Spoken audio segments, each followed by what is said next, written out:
E já estamos com a Renata Miele aqui, vamos falar sobre outro assunto que é agora polêmico, né? E a gente tem aí o Xandão ontem abriu a Faculdade de Direito falando sobre a questão da regulação das Big Techs. Bem-vinda, Renata Miele, tudo bem? Oi, Dri, boa tarde, né? Para mim é bom dia ainda. Oi, Renato. Oi, Felipe, quanto tempo, comunidade fora. Doutora Renata Miele, gente, não é Renata Miele. Doutora Renata Miele. Daqui um mês. Ainda não? Daqui um mês, exatamente, daqui 30 dias, no dia 26 de março. Muito bem, mas já se livrou do papelucho. A treta já, graças a Deus. Já está na banca. Dri, fica à vontade.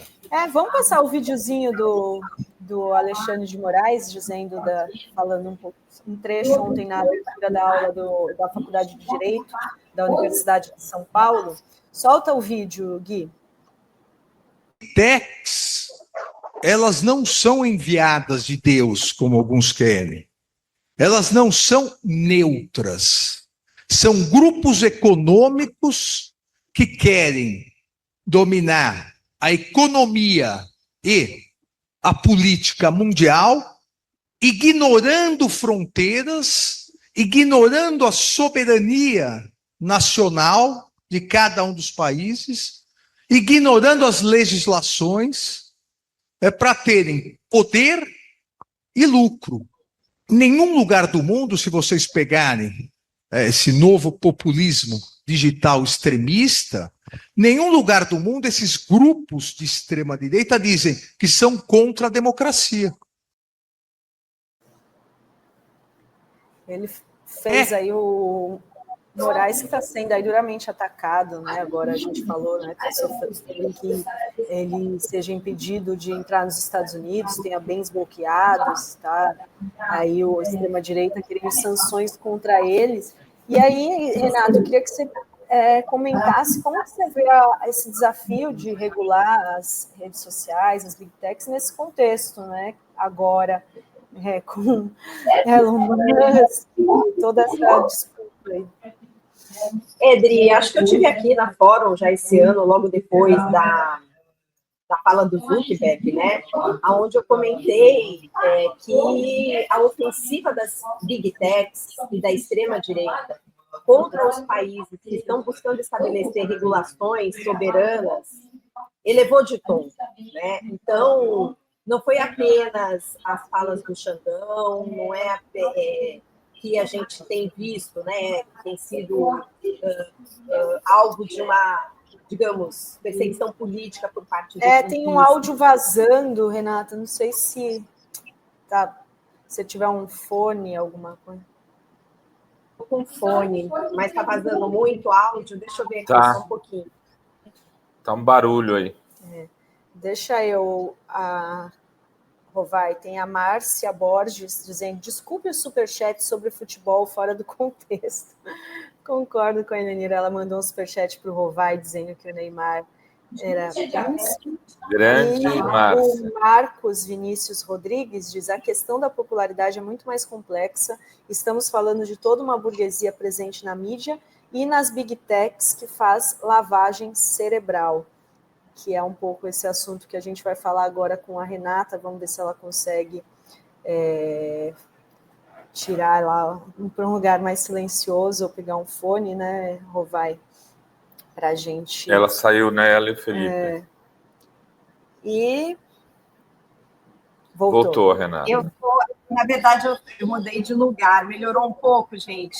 Melhorou. Eu estou de fone. Na verdade, eu estou de fone, aí que eu estava num lugar bem atrás de um debate. Se melhorou, tá ótimo.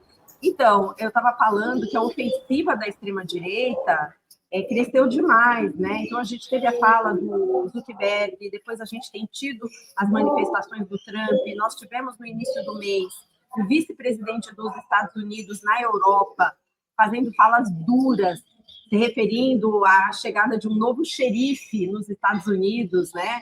E contra a regulação, num tom bastante elevado contra as iniciativas da União Europeia. Então, é um cenário, gente, que gera mais dificuldade, é um cenário mais desfavorável internacionalmente para a regulação das plataformas. Agora, nós precisamos avançar essa agenda no Brasil, né? E também nós temos dificuldades no Brasil em razão da composição do Congresso Nacional. Por isso, o STF tem sido um alvo preferencial da extrema-direita, tanto no Brasil quanto nos Estados Unidos, porque o STF não entre aspas, né, não depende tanto da correlação política de forças do Congresso. E a gente tem tido um processo de discussão interna no STF que envolve responsabilidade de intermediários e o debate do artigo 19 do Marco Civil da Internet, e que pode gerar uma jurisprudência para algumas regras que as plataformas precisem obedecer independentemente de uma legislação. Então, esse é o cenário que nós estamos vivendo no Brasil. Agora, é claro que tudo isso fragiliza o STF, fragiliza o Xandão, porque o ideal era que nós tivéssemos uma legislação que desse mais força política para regras estabelecidas. Vocês têm alguma pergunta? Renata, como a sociedade civil pode entrar nesse jogo? Existe algum espaço para isso? Como é que...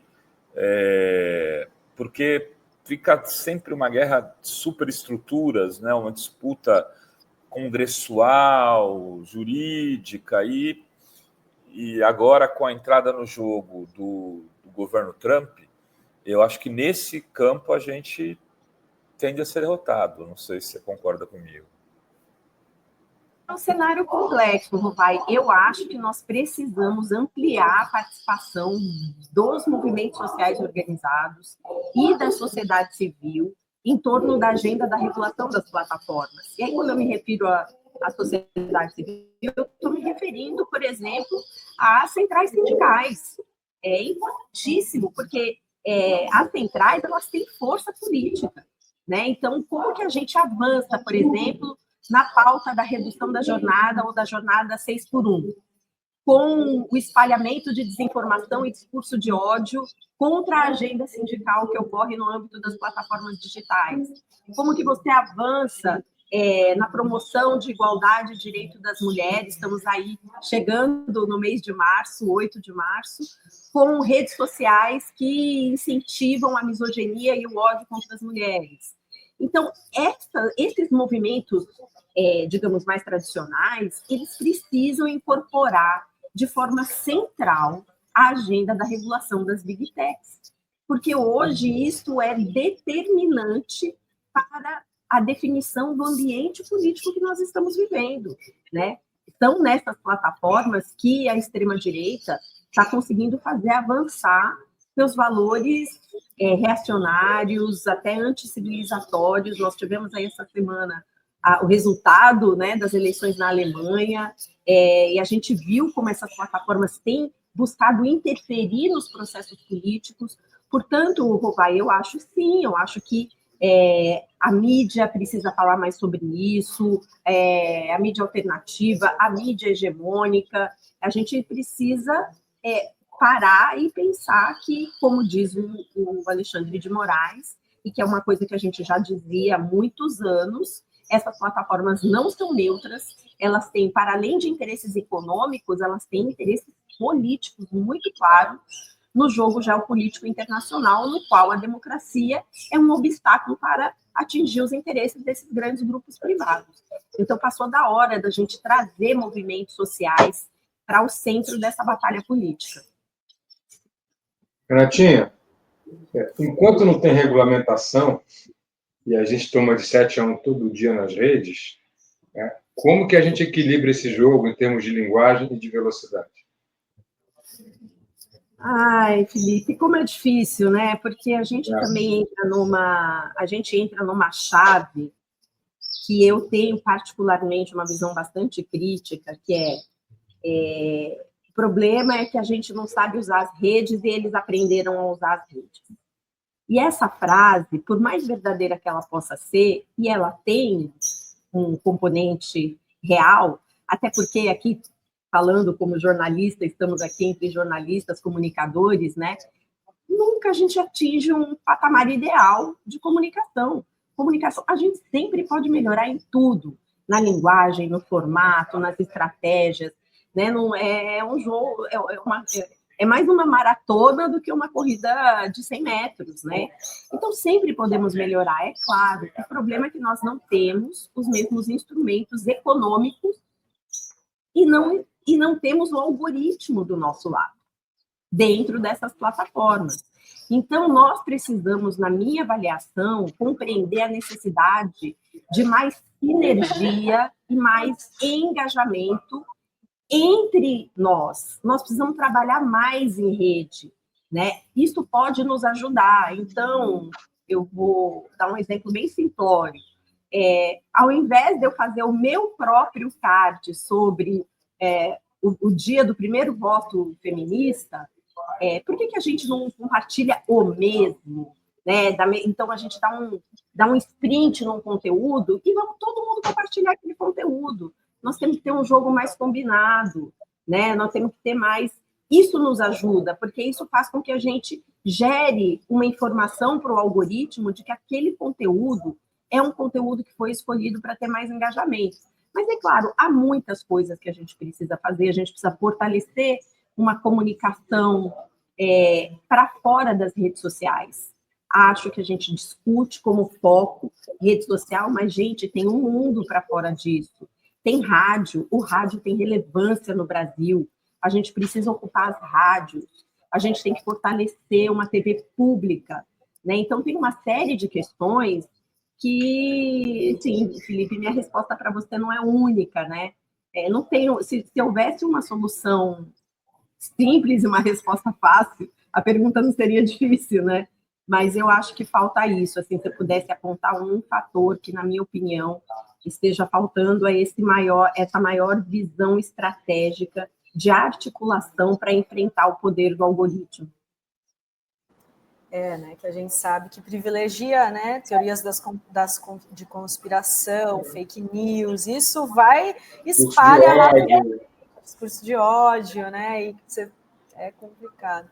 Mas, Renata, muito obrigada, viu? Obrigada pela entrevista aqui hoje, até a próxima. Valeu, Rê. Valeu, gente. Beijão para vocês. Beijão. Tchau, tchau.